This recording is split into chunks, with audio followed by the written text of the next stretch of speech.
여러분, 굿모닝 행정을 진행하는 여러분의 영비 주영입니다. 자, 드디어 7장, 마지막 장으로 들어왔습니다. 7장이 은근 어렵죠.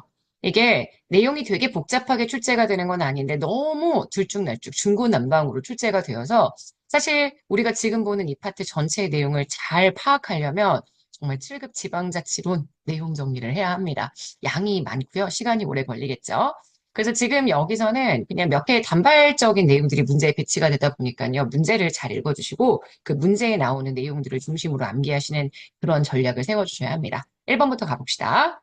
지방 분권화가 확대되는 이유, 지방 정부 스스로의 발전을 현재 독려하는 게 바로 내생적 발전 전략이죠. 지방 정부가 가지고 있는 스스로의 자원으로 발전하는 겁니다. 외부가 개입하지 않고 스스로가 발전할 수 있는 그런 것들, 도시 경쟁력의 확보가 중요해지고 있다는 점이 바로 지방 분권화가 발생하는 이유 중에 하나라고 얘기할 수 있고요. 맞습니다. 지방자치를 하면 제일 힘들어지는 게 바로 지역 간의 형평성이나 균질화라고 얘기했습니다. 형평성이나 균질화가 강화되려면 중앙집권이 더 유리하다고 얘기를 했죠. 자, 지방분권을 통해서 지역 실정에 맞는 근린행정을 실현할 수 있어. 맞아요. 그죠? 맞습니다. 자치권에 대한 인식, 주민자치는 자치단체의 권한, 자치권을 고유권으로 보고요. 단체자치는 전례권으로 봅니다. 그래서 이거 X고요. 단체자치가 지방자치와 국가 사이의 관계에 중점을 둔다면 주민자치는 지방자치단체와 주민 사이의 관계에 중점을 두죠. 주민자치와 구분되는 단체자치의 특성, 고유사무와 위임사무의 구분, 이건 단체자치나 하는 거라고 했고요. 주민자치는 그런 거 할 필요 없다고 했습니다. 왜? 위임사무가 없으니까. 그래서 이렇게 들어가고요. 자, 우리나라 지방자치단체의 자치권에는 자치입법, 자치행정, 자치재정권은 있는데 자치사법권을 인정하고 있지 않기 때문에 X입니다. 지방자치권의 제도적 보장설이라고 이야기한다면 이거는 단체자치가 설명하는 방식이죠. 중앙정부가 있고 그 중앙정부가 법을 만들어서 제도적으로 보장하는 것이 지방자치이기 때문에 지방자치단체가 국가 성립 이전에 형성될 수가 없습니다. 일단 국가가 성립되고 그러니까 단체자치와 주민자치 이 두 가지를 다 합한 요새의 통설이라고 했잖아요. 제도적 보장설은. 단체자치나 주민자치는 사실 주민자치에 대한 이론적인 내용을 설명하는 거라고 했었고, 자치권에 대한 제도적 보장설이 현재의 통설인데, 제도적 보장설은 어쨌든 헌법이 있고, 국가가 만들어지면 국가의 법이 있고, 그 법을 통해서 보장하는 권리라고 보기 때문에 국가 성립 이전에 형성됐다라고 설명할 수 없습니다. 8번에 그래서 X고요. 9번, 91년 지방선거에서 지방의회 의원 선출은 했지만 자치단체장의 선출은 안 됐다고 얘기를 했고요. 제가 이게 지방자치 부활하고 난 다음이라고 얘기를 했었습니다. 그래서 91년 노태우 정부 시기에는 지방의회만 95년 김영삼 정부 시절에 전국 동시 지방선거가 나타났다. 이렇게 얘기했죠. 박정희 정부부터 노태우 정부 시기까지는 지방선거가 실시되지 않았습니다. 죄송해요. 박정희 정부부터 전두환 정부까지는 실시되지 않았고요. 노태우 정부 시기가 바로 요 시기니까 실시가 됐습니다. 자, 11번입니다. 우리나라 지방자치단체는 당연히 법인이고요. 만약에 두 개 이상의 지방자치단체가 공동으로 특정한 목적을 위해 광역사무를 처리할 필요가 있다. 이게 특별 지방자치단체를 설치할 수 있는 근거입니다. 자치구의 자치권 범위는 시군과 다르죠. 상대적으로 자치구의 자치권이 시군보다 약간 제약되어 있다는 거 알고 계실 거예요. 제주도의 서귀포시와 부산광역시의 해운대구, 제주도의 서귀포시는 제주도, 아시겠지만 단층제입니다. 서귀포시는 행정시고요. 부산광역시의 해운대구는 자치구이기 때문에 얘는 자치단체, 얘는 다단체가 아닌 곳, 그래서 같은 성격의 기관이라고 얘기할 수 없습니다. 제주특별자치도는 자치계층 측면에서 단층제로 운영되고 있습니다. 맞아요. 특별자치시, 세종특별자치시에는 자치구가 없고요.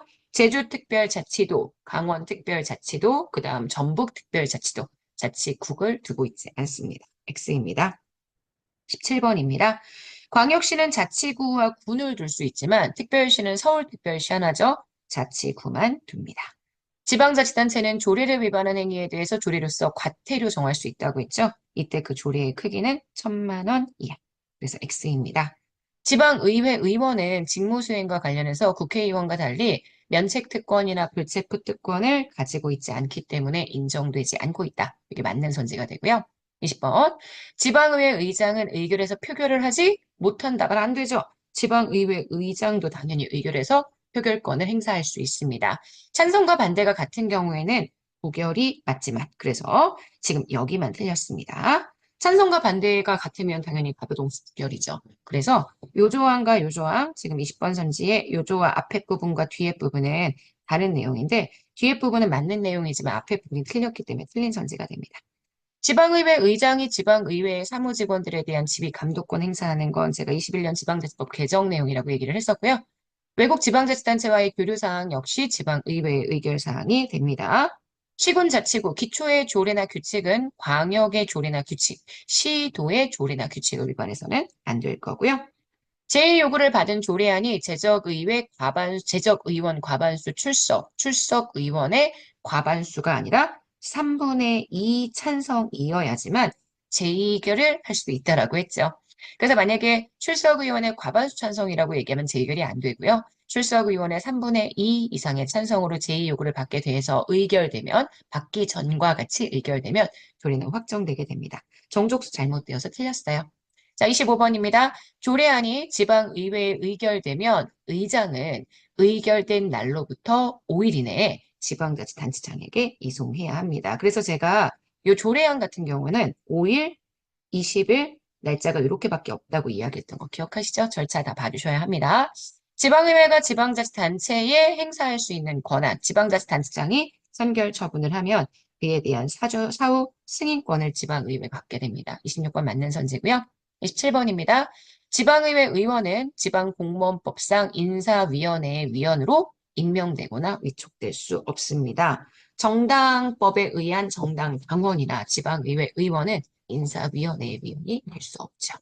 자, 지방자치단체의 장 또는 지방의회 의장은 공무원을 전입시키고자 할 때 해당 공무원이 소속된 지방자치단체장 또는 지방의회의 의장에게 동의를 받아야 한다라고 얘기했습니다. 지방공무원법의 내용이라고 했죠. 전입을 시키려고 한다면 원래 있었던 기관의 동의를 받아야 한다는 얘기입니다. 정책지원 전문 인력인 정책지원관 제도는 지방자치단체장이 아니라 지방의회의 정책 기능을 강화하기 위해서 도입이 되었고요. 그래서 지금 보시는 요거 틀렸죠. 자, 자치경찰의 사무를 관장하기 위해서 광역자치단체에는 시도 자치경찰위원회를 둡니다. 맞습니다. 자, 여기까지 해서 우리 오늘 30번 선지까지 풀어봤습니다. 지방자치단체에 관련된 선지들이 꽤 까다로운 내용들이 많아서요. 잘 정리해 주셔야 해요. 아시죠? 네, 오늘 여기까지 볼게요. 오늘 하루도 여러분 겁니다. 내일 아침에 만나요. 여러분, 안녕.